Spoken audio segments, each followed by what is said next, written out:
जब बुद्ध को ज्ञान प्राप्त हुआ, मेरा मानना है कि कुछ तो ज्ञान प्राप्त होता ही होगा, ऐसे तो नहीं बोलते होंगे, रियलाइजेशन होता है बहुत गहरा, बहुत गहराई के स्तर पर। आप ज्ञान प्राप्त करें, चेहरे पे चमक आ जाती है जो पाउडर और उससे नहीं आती है, क्रीम से नहीं आती, वो वाली चमक नहीं होती है। वो टमाटर खाने से भी नहीं आती है, अंदर से आती है, पता नहीं कहां से आती है, ज्ञान से आती है। ऐसी चमक को चित्रकार कैसे बनाए, तो आसपास सूर्य बना के तारा निकाल देता है ऐसे ऐसे कि आभामंडल है उनका। अब बुद्ध चल रहे हैं, सबको लग रहा है कि ये सामान्य व्यक्ति तो नहीं है, अभी कुछ तो खास बात है, प्रभावित भी हो रहे हैं। और कुछ लोग पान खा रहे हैं, पान की गुमटी पे खड़े होके मुंह में दबाया, बोले बुद्ध हरे चलो ज्ञान प्राप्त करके आते हैं। बुद्ध के पास गए, मुंह वैसे हिलाते हुए, बुद्ध थोड़ा ज्ञान दीजिए हमको भी।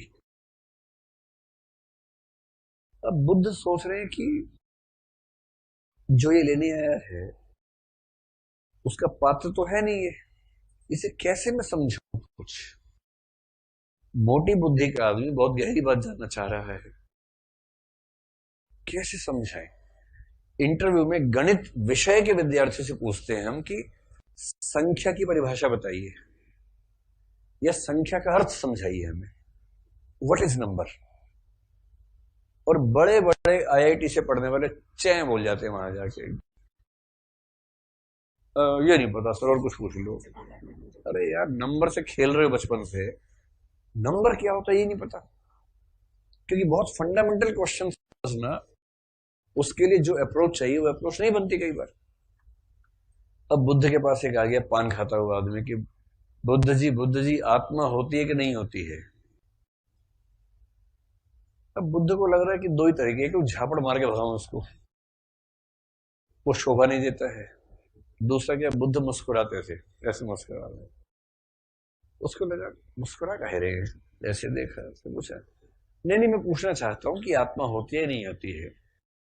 बुद्ध फिर मुस्कुरा रहे हैं, इसका मतलब है बुलवा मत मुझसे, चला जा, तेरी औकात नहीं है समझने की भाई, तेरी हैसियत नहीं है समझने की, नहीं समझ पाएगा। तेरा समझने का जो दायरा है उस दायरे से दूर की बात तू पूछ रहा है।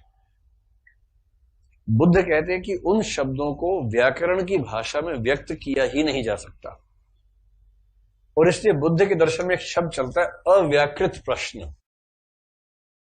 या अव्याकृतानि। अव्याकृत प्रश्न वो है जिनका उत्तर व्याकरण की भाषा में दिया ही नहीं जा सकता, उन्हें केवल महसूस किया जा सकता है। अब ये चौपट किस्म के चेले पूछते थे, बुद्ध मुस्कुराते थे। अच्छा, मुस्कुराते हुए उनको समझ में आता था चेलों को कि लगता कोई गहरी बात है, हम समझ नहीं पाएंगे।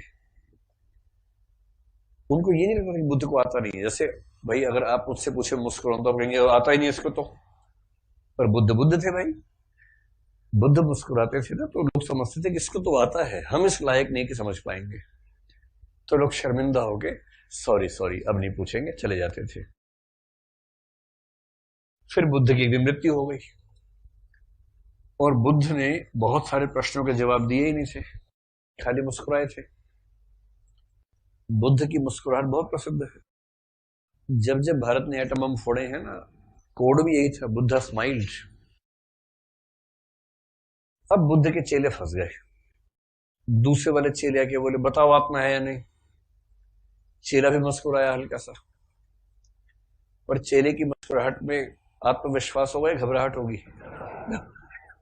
लोग बोले मुस्कुरा रहा है, सही से बता वरना मारूंगा खींच के, बता ठीक से। बेचारे फंस गए। अब सब सोचने लगे बुद्ध क्या सोचते होंगे, क्या कहना चाहते होंगे, उसको लेकर मतभेद होने लगे।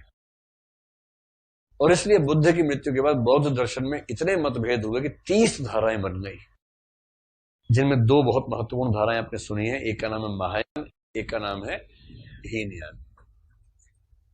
महायान और हीनयान ये दो धाराएं बनी, इन्हीं में से एक धारा से निकलेगा सिद्ध संप्रदाय। देखिए, महायान महान नहीं है, महायान का मतलब है बड़ी गाड़ी, यान मतलब गाड़ी, वाहन, महा मतलब बड़ी, बस, ट्रक, रेलगाड़ी समझ लीजिए। और हीनयान का मतलब है छोटी गाड़ी, छोटा वाहन, बाइक समझ लीजिए, ऑटो समझ लीजिए। अभी बताइए कि भीड़ और झुंड को मैनेज करने के लिए कैसी गाड़ी चाहिए? बड़ी गाड़ी चाहिए। और जहां इक्का दुक्का लोग हैं वहां कौन सी चाहिए? छोटी गाड़ी चाहिए। और भीड़ कहां जाएगी? हनी सिंह के कंसर्ट में जाएगी, कुमार गंधर्व वाले में जाएगी? इधर हनी सिंह बोल रहे हैं, यहाँ कुमार गंधर्व बोल रहे हैं, कहां जाएगी भीड़? हनी सिंह में जाएगी। हनी सिंह समझ में आता है, आसान है। कुमार गंधर्व वाले में कुमार गंधर्व गा रहे हैं, 2-3 कुमार बैठे हुए हैं तो सीख रहे हैं, बाकी हॉल खाली है। क्योंकि गहरे और कठिन रास्ते पे जाना कोई चाहता नहीं है। इससे ध्यान रखना, हीनयान का दूसरा नाम है कठिन यान, क्योंकि ये कठिन रास्ता है। महायान का दूसरा नाम है सहज यान, क्योंकि ये आसान रास्ता है। आसान रास्ते पर भीड़ जाती है, झुंड जाता है। कठिन रास्ते पर कोई नहीं जाता है, इक्का दुक्का आदमी अकेला जाके, क्योंकि उसको गहरा ज्ञान प्राप्त करना है। इससे डबल धमाल में टिकट नहीं मिलती है और लंच बॉक्स में पूरा सीट खाली रहता है। आप पूछेंगे कितने बजे का शो है, वो पूछते हैं आप कितने बजे फ्री हैं। जब आप आएंगे तभी चला देंगे, कोई आता ही नहीं, आप आइए ना, कब आएंगे? क्योंकि कठिन ज्ञान है और वो सहज ज्ञान है। इसलिए कोई पूछे कि बुद्ध के नजदीक कौन है, तो बुद्ध के नजदीक हीनयान है। बुद्ध का असली दर्शन जो है वो हीनयान है, महायान नहीं है। असली दर्शन बुद्ध का ये था।